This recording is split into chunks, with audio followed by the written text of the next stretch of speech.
Bonjour à tous, j'espère que vous allez bien. On se retrouve pour une nouvelle vidéo YouTube et cette semaine, on va voir quand s'inquiéter quand son enfant a du mal à respirer et on va surtout voir comment faire un bon lavage de nez. Alors c'est parti, on perd pas de temps, let's go!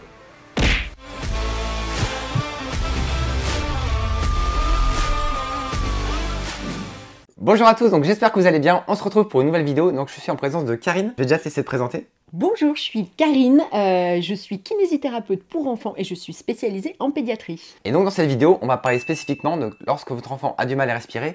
J'imagine donc que tu reçois régulièrement des enfants qui ont du mal à respirer. Exactement. Alors c'est quoi déjà les maladies les plus fréquentes que tu vois arriver au cabinet? Alors, dans les pathologies respiratoires, on a bien entendu la bronchiolite dont on entend souvent parler, mais on a l'asthme chronique du nourrisson, la bronchite asthmatiforme, les rhinopharyngites, les rhinobronchites. On a vraiment tout un panel de maladies respiratoires et finalement, eh bien, au cabinet, je reçois très peu de vraies bronchiolites. Alors justement, c'est quoi déjà un petit peu la différence entre une bronchiolite et un asthme du nourrisson? Eh bien, en fait, la bronchiolite, c'est un virus, le VRS, alors que l'asthme chronique du nourrisson, eh bien, c'est un enfant qui a eu plus de 3 épisodes sifflants et donc cet enfant est considéré comme un enfant qui va être malade de façon chronique. Et tu me disais donc des asthmes chroniques du nourrisson, t'en vois toute l'année? Ah bah, j'ai quasi que ça en fait. La majorité des enfants que je reçois ici, c'est des enfants qui ont l'asthme chronique du nourrisson, c'est-à-dire qui sont tout le temps malades. Voilà, c'est des enfants qui sont malades à répétition, qui sont encombrés à répétition et qui du coup mangent moins bien, dorment moins bien, sont moins bien parce qu'ils sont remplis de glaire de façon générale. Et c'est surtout ça que je reçois dans le cabinet, ainsi que bien entendu toutes les pathologies respiratoires qu'on rencontre régulièrement. Et donc là, il y a peut-être des parents qui sont en train de regarder la vidéo qui se disent mais peut-être que mon enfant a du mal à respirer et peut-être que c'est un asthme du nourrisson. Alors, en général, quand vraiment, voilà, il faut qu'il y ait eu plus de 3 épisodes sifflants et à ce moment-là, le médecin va en général mettre en place un traitement eh bien, de fond. Donc avec des médicaments en inhalation, donc tout ce qui est corticoïdes en inhalation, pour justement aider l'enfant à traverser cette période, parce que c'est un enfant qui va être plus sensible aux allergènes, à la pollution, à un petit peu tout, et c'est des enfants qui sont plus sensibles aussi à tout ce qui traîne, même les petits microbes. Voilà. Très bien. Et donc si quelqu'un regarde la vidéo et se dit mon enfant a du mal à respirer là, quelle est la première mesure à faire, enfin, qu'est-ce qui est utile en fait quand les enfants ont du mal à respirer? Alors, le premier geste à avoir, c'est le lavage de nez. Le lavage de nez, c'est ultra important. Ça, c'est dans un premier temps. Et dans un deuxième temps, c'est bien entendu la surveillance de tout ce qui est facteur respiratoire pour voir si notre enfant va bien. Alors, est-ce que tu peux nous dire pourquoi c'est aussi efficace de ça, le lavage de nez? Il faut savoir qu'un enfant respire exclusivement par le nez jusqu'à 1 an. Donc c'est pour ça que c'est très important et que souvent les parents ne comprennent pas l'importance du lavage de nez. C'est comme si on m'empêchait de respirer par la bouche, parce que je ne respire pas par la bouche, mais aussi par le nez. Donc là, en fait, l'enfant, eh bien, il va forcément désaturer parce qu'il n'arrive pas à respirer par le nez. Comme c'est pas physiologique de respirer par la bouche, eh bien, du coup, on se retrouve avec un enfant qui va probablement désaturé, probablement respirer de moins en moins bien parce que du coup, il a toute sa sphère ORL qui est encombrée. C'est vrai qu'au SAMU, assez souvent, on a quand même des parents qui nous appellent en nuit profonde, donc vers 2-3 heures du matin, parce que leur enfant a beaucoup de mal à respirer. Et souvent, moi, une des premières questions qu'on demande, c'est est-ce que vous avez fait un lavage de nez? Et la plupart du temps, non, ça n'a pas encore été fait. Parce qu'en fait, les gens n'aiment pas voir pleurer leur bébé. C'est surtout le problème. Mais ce qu'on aime encore moins, c'est voir l'enfant ne pas respirer correctement. Donc, ce que je vous dis à vous, parents qui nous regardez, le plus important, c'est le bien-être de votre enfant. Donc, même si ça vous fait mal au cœur parce que l'enfant pleure et parce qu'il n'est pas content, eh bien, écoutez, il faut prendre sur soi. C'est comme si on vous laissait toute la journée sans mouchoir, que vous aviez le nez rempli et qu'on vous dit, non, tu ne te moucheras pas. Voilà, c'est pas possible de rester dans cet état-là. Donc, le lavage de nez est vraiment ultra important. Il faut vraiment penser que un lavage de nez qui n'est pas fait, c'est un enfant qui respire beaucoup moins bien. Alors, est-ce qu'on pourrait profiter de cette vidéo pour parler un petit peu comment est-ce qu'on fait un lavage de nez? Alors, le lavage de nez, ça se fait avec des pipettes. Déjà, voilà. Alors, il ne faut pas oublier aussi une chose très importante, c'est que le nez, c'est ça.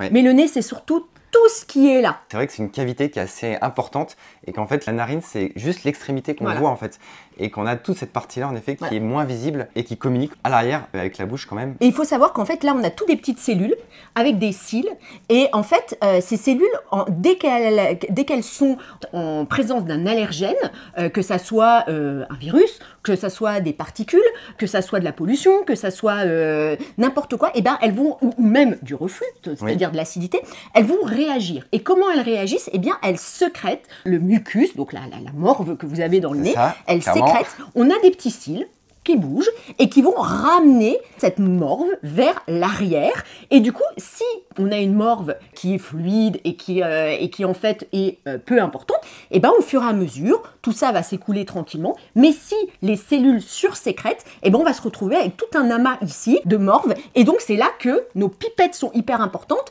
Et c'est pour ça qu'on ne lave pas le nez avec 2 gouttes, parce qu'il va falloir qu'on nettoie toute cette partie arrière aussi pour pouvoir avoir un désencombrement du nez. Donc on va faire un lavage de nez et un désencombrement rhinopharyngé, donc ce fameux pour justement... Oh, tu as bien fait. Je le fais très très bien. Je suis ultra perfectionnée dans le... Voilà, pour justement éviter... parce que les parents, ils font le lavage de nez, puis ils me disent « Oui, mais ça fait que glouglouter. » Effectivement, ça glougloute, c'est pour ça qu'on a besoin à ce moment-là du... Voilà. Et donc, Karine, concrètement, comment est-ce qu'on fait le lavage de nez? Alors, vous allez allonger votre enfant sur le dos. Vous allez tourner la tête de votre enfant. Et alors là, vous allez mettre la pipette dans l'alignement du nez. C'est important. Souvent, les gens ont tendance à mettre cette pipette vers l'arête du nez. Et en fait, on bute. D'accord, oui. Donc là, l'important, c'est vraiment de mettre cette pipette dans l'alignement du nez. Légèrement inclinée vers le haut pour pouvoir, vider correctement cette pipette. Et alors, à ce moment-là, vous allez, en fait, dans un rythme régulier, compter 1, 2, 3 et vider toute cette pipette tranquillement. À ce moment-là, l'enfant va déclencher ce réflexe d'apnée qui fait qu'en fait, il ne va pas s'étouffer. C'est là que vous allez justement éviter qu'à chaque fois, il renifle ce liquide. Parce que souvent, les parents ont tendance à mettre le liquide trop lentement. Et donc, à chaque fois qu'on ingère, le gosse, il renifle. Mais quand vous versez tout de façon régulière, sans s'arrêter, ça déclenche ce réflexe d'apnée. Le liquide va passer dans cette fosse nasale et va ressortir de l'autre côté. Et donc, à ce moment-là, vous allez pouvoir fermer la bouche, fermer la narine du haut et justement faire ce geste de mouchage que vous faites régulièrement avec votre mouchoir. Donc, une fois qu'on a le liquide qui est passé, une pipette ou 2 pipettes en fonction de la morve qui continue à sortir, vous allez fermer la bouche et fermer la narine pour faire ce souffle qui va moucher l'enfant. Et ensuite, une fois que vous aurez fini et que vous allez faire les 2 côtés, bien entendu, vous allez pouvoir, parce que forcément nous avons 2 fosses nasales, c'est comme si vous mouchiez que d'une narine, ça marche pas fort, vous allez pouvoir remettre votre enfant sur le dos et en fait, ici, vous allez pouvoir plaquer la langue en faisant ce petit geste ici et vous allez pouvoir le faire renifler. Donc vous attendez qu'il souffle et là, vous allez le faire renifler. Et ensuite, forcément, vous le redressez, soit il va avaler sa petite morve, soit il va nous la cracher. Mais en tout cas, elle ne restera pas là, elle ne stagnera pas. C'est ce qui est important. Donc, pipette, lavage de nez, ensuite on fait souffler, on mouche, et ensuite on fait renifler. Ok. Et donc après, lorsqu'on a fait ce lavage de nez, combien de temps est-ce qu'il faut répéter le geste? Il faut le faire combien de fois par jour? Alors, je dirais 5-6 fois, c'est bien. Vaut mieux faire moins de fois le lavage de nez, mais vraiment le faire correctement. Parce que souvent les gens, en fait, comme ils n'aiment pas, c'est pop, pop, pop, pop, pop. Et en fait, ils ne se concentrent pas sur le fait d'être efficace. Vaut mieux le faire moins souvent, être efficace. Votre enfant va pleurer.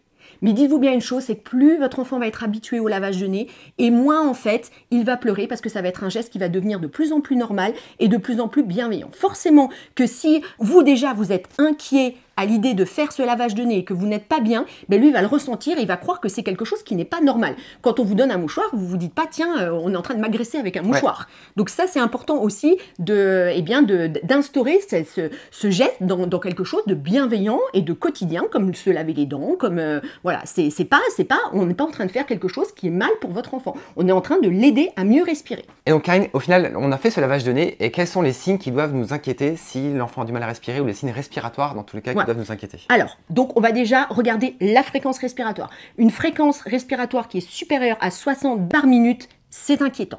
Le balancement thoraco-abdominal. L'enfant va gonfler son ventre et va rentrer ici. On peut avoir également un entonnoir xiphoïdien. Donc ici, en fait, on va avoir le ventre qui se gonfle de façon anormale. Et on va avoir entre les côtes, comme une petite dépression. Donc on voit les muscles qui rentrent à l'intérieur des côtes. C'est le tirage intercostal. C'est le tirage intercostal. Ensuite, on a le tirage sous-claviculaire. Donc comme ça. Voilà, donc là, on voit ici, ça tire. tire, On pareil, a également le battement des ailes du nez, donc on a les petites narines qui font comme ça. On a également le geinement expiratoire, donc le... Voilà, l'enfant geint. L'enfant geint quand il souffle. Donc ça, c'est vraiment un signe qui doit nous inquiéter. On a également, bien entendu, l'état général de l'enfant. Oui. Est-ce que l'enfant a bon état général? Est-ce qu'il est somnolent? Oui. Ça, voilà, c'est quelque chose qui est important. On a également, eh bien, la fièvre, voilà. Alors ça, la température, justement, j'ai fait une vidéo YouTube à ce sujet. Je pense que je vais mettre le lien de la vidéo juste au-dessus. Une fièvre très élevée n'est pas obligatoirement un critère inquiétant, mais une fièvre plus des signes d'état général abattus sont des éléments qui peuvent inquiéter également. Voilà, donc on pourra également surveiller la cyanose de l'enfant, la marbrure, coloration, voilà, la coloration, donc ça c'est important de surveiller. Et les endroits qui sont cyanosés Voilà. en premier, souvent c'est les extrémités, ça va être le bout des doigts, ça va être les oreilles, ça va être la bouche. Et donc pour surveiller le taux d'oxygène, on a aussi la saturation, c'est ça? Alors on a la saturation, donc ça c'est un saturomètre pédiatrique, donc attention, ce que vous trouvez dans le commerce, les saturomètres pour adultes notamment, ça ne prend pas correctement une saturation chez un bébé, donc attention, attention, voilà, il faut que la saturation soit prise par des professionnels. Voilà, ou des appareils adaptés, parce que c'est vrai qu'on exactement. peut en trouver sur internet, mais qui sont assez gros et au final le doigt de l'enfant est petit et n'est pas adapté, en fait on peut pas mesurer. Et vous le allez taux, vous stresser pour rien, parce que Exactement. souvent la valeur de la saturation ne sera pas correcte. Oui, voilà. Voilà. Tout à fait. Donc, saturation en dessous de 93, forcément, là, c'est un critère d'hospitalisation. Une alimentation qui est inférieure à moins de la moitié des biberons, c'est un critère d'hospitalisation, ainsi que forcément une fréquence respiratoire supérieure à 60 et tous les signes qu'on vous a donnés avant qui sont respiratoires. Tout ça, ça peut être des signes d'hospitalisation. Quoi faire si on voit que notre enfant a deux signes qui sont graves? Eh bien, on appelle le SAMU au 15, en fait on prend un avis médical ou Médigarde, enfin, en tout cas il faut dans tous les cas, lorsque l'enfant présente des signes respiratoires inquiétants, prendre un avis médical avant déjà de se déplacer, savoir s'il y a besoin d'une assistance ou pas. Voilà, parce que souvent quand c'est son enfant, eh bien on s'affole quand même beaucoup et souvent on a besoin d'un professionnel qui va donner un avis beaucoup plus éclairé que nous, notre avis de parents. C'est pour ça que pas hésiter à prendre un avis, encore une Voilà. fois. Voilà. Et c'est pour ça que c'est important d'avoir cette saturation, parce que je fais en sorte que l'enfant, grâce à la kiné respiratoire, dorme mieux, mange mieux et respire mieux. Mais on n'est pas au miracle et donc parfois ce n'est pas suffisant et il faut de l'oxygène, voire une sonde qui va nourrir l'enfant parce que l'enfant n'arrive plus à se nourrir et que son corps a besoin de se reposer. Donc des fois il n'y a pas le choix que d'hospitaliser un enfant et c'est important de savoir reconnaître les signes. Karine, donc, pour terminer la vidéo, quel est au final ton rôle de kiné? Ça va être de surveiller votre enfant, ça va être de vous prodiguer des conseils pour correctement laver le nez, correctement surveiller votre enfant. Et tu as également donc, une association, c'est ça? Oui. Tu veux en parler pour te... Voilà, en fait j'ai une association pour les enfants qui souffrent d'une maladie, d'un handicap, ou qui dépendent de la protection de l'enfance et du coup on paye du matériel médical, on paye des thérapies pour des enfants handicapés. On fait plein de choses, on est une association qui est reconnue d'utilité générale, voilà, ça s'appelle l'association La Banda Tata Karine. Voilà, si vous voulez aider tous les enfants qui n'ont pas la chance des nôtres, eh bien je vous invite à aller voir ce que fait l'association. Je mettrai les liens en dessous en fait. Voilà.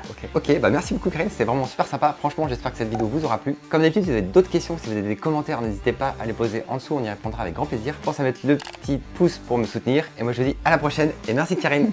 Salut. De rien, FX.